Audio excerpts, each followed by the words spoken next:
Hello दोस्तों, क्या भारत कोहिनूर ला पाएगा? देखिए, ये मुद्दा तो काफी ज्यादा गंभीर है अभी, लेकिन ये काफी ज्यादा हॉट टॉपिक बना हुआ है। इसको समझने के लिए आपको ये वीडियो शुरू से लेकर अंत तक देखना पड़ेगा। फिलहाल मैं अंकित श्रीवास्तव आप सभी का हमारे नए यूट्यूब चैनल यानी कि लीगल स्ट्रीम पे बहुत बहुत स्वागत करता हूं। देखिए दोस्तों, अगर मैं कोहिनूर के हिस्टोरिकल एस्पेक्ट पे बात करूं तो ये काफी लंबा है, तकरीबन 1000 साल पुराना इतिहास है इसका। लेकिन हाँ, मैं आपको कोहिनूर के अभी जो रिसेंटली अगर मैं बताऊं आपको, तो ये 1849 में महाराजा दिलीप सिंह के द्वारा ब्रिटिश गवर्नमेंट को दे दिया गया एज अ कॉम्पेंसेशन। ध्यान रखिएगा।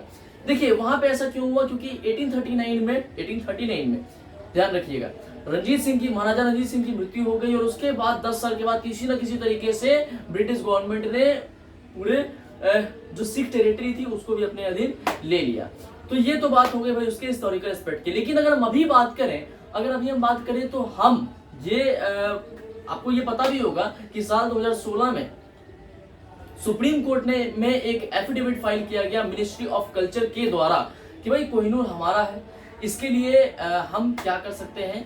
तो भाई उस एफिडेविट में सुप्रीम कोर्ट ने ये एक्सप्लिसिट कर दिया, सुस्पष्ट कर दिया कि देखिए, अगर हमारे किसी भी एंटिक को बाहर यानी कि किसी दूसरे कंट्री में लीगली एक्सपोर्ट किया जाता है, इट मींस कि अगर आप उसे कॉम्पेंसेशन के तौर पे या फिर आप उसे गिफ्ट के तौर पे देते हो तो आपका उस पर कोई क्लेम नहीं है। चलिए, ये तो बात हो गई सुप्रीम कोर्ट की। लेकिन सुप्रीम कोर्ट ने वहां पे एक एक्ट का हवाला देते हुए कहा था, इस बात को ध्यान रखिएगा, 1972 के antique and art treasure act में ये बातें लिखी है, जो सुप्रीम कोर्ट ने बोला कि आप किसी भी ऐसे बिलोंगिंग्स यानी कि एंटिक पे क्लेम नहीं कर सकते जो कि आपने किसी दूसरे को लीगली दिया है।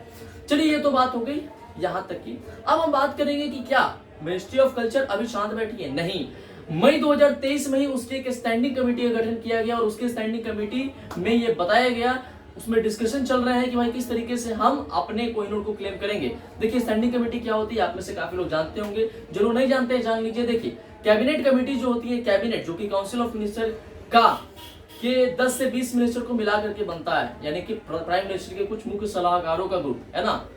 तो भाई वो दो तरह की होती है, यानी कि कैबिनेट कमेटी दो तरह की, एक होती है स्टैंडिंग कमेटी, दूसरी होती है एडहॉक कमेटी। स्टैंडिंग कमेटी जो होती है परमानेंट होती है, लेकिन एडहॉक कमेटी जो होती है वो किसी भी स्पेसिफिक मुद्दे को सॉल्व करने के लिए बनाया जाता है। अब यहाँ पे हम स्टैंडिंग कमेटी में आते हैं। देखिए, स्टैंडिंग कमेटी जो कि किसके अंडर काम कर रही, मतलब कि वो किस मकसद के लिए बनाई गई थी? देखिए, मिनिस्ट्री ऑफ कल्चर ने उस स्टैंडिंग कमेटी का गठन ये भी किया था, किस लिए? तो भाई जो हमारा कोहिनूर का मुद्दा चल रहा है उसके लिए। अब इसमें आप थोड़ा सा और आगे आ जाइए। देखिए, डिस्कशन तो चल रहा था, लेकिन ये मिनिस्ट्री ऑफ कल्चर को ये भी पता है कि भाई सुप्रीम कोर्ट ने 2016 में ये अपने वर्डिक्ट दे दिया है, तो ये लोग जाते हैं सीधा कहां पे? तो लॉ सेक्रेटरी, यानी कि हमारे लॉ सेक्रेटरी कौन है? नितिन चंद्रा के पास जाते हैं। नितिन चंद्रा ने भी उन्हें सलाह दिया और उनके सलाह में उन्होंने 2 एडवाइस दिए जो कि काफी ज्यादा इंपॉर्टेंट है। पहला, उन्होंने बोला कि भाई आर्टिकल 7 और आर्टिकल 15 यूनेस्को कन्वेंशन की बात करें तो आर्टिकल 7 और आर्टिकल 15 ये स्पष्ट करता है कि आप किसी भी लीगली एक्सपोर्टेड मटेरियल पे क्लेम नहीं कर सकते।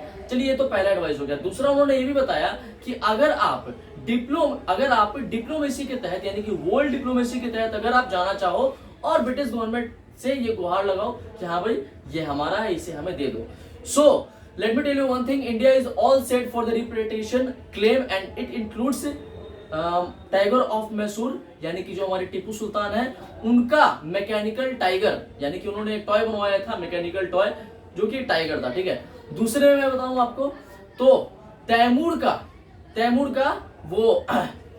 के बारे में अगर बताऊं मैं आपको तो उसका वो जो बीड्स था, है ना, वो मोतियों की माला थी, उसमें काफी इंपॉर्टेंट स्टोन्स लगे हुए थे। एक तो वो हो गया। अगर मैं तीसरे की बात करूं तो तीसरे में आता है जो हमारा सबसे इंपॉर्टेंट, अगर हमारे लिए तो नहीं लेकिन हाँ एंटिक चीजों की बात कीजिए तो उसके लिए काफी इंपॉर्टेंट है, शाहजहां का वाइन कप। एक तो वो हो गया। और अगर हम बात करें जो हमारे भगवानों की मूर्ति, जो हमारे डाइटीज की मूर्ति यानी कि स्कल्पचर्स हैं, ये अंग्रेज वो भी चुरा के ले गए थे, है ना। चुरा के क्या भाई, कॉलोनियल रूल था, ले गए। और अगर एट लास्ट बात की जाए तो जो उन क्लेम्स में जो आखिरी क्लेम होने वाला है वो होने वाला है कोहिनूर का।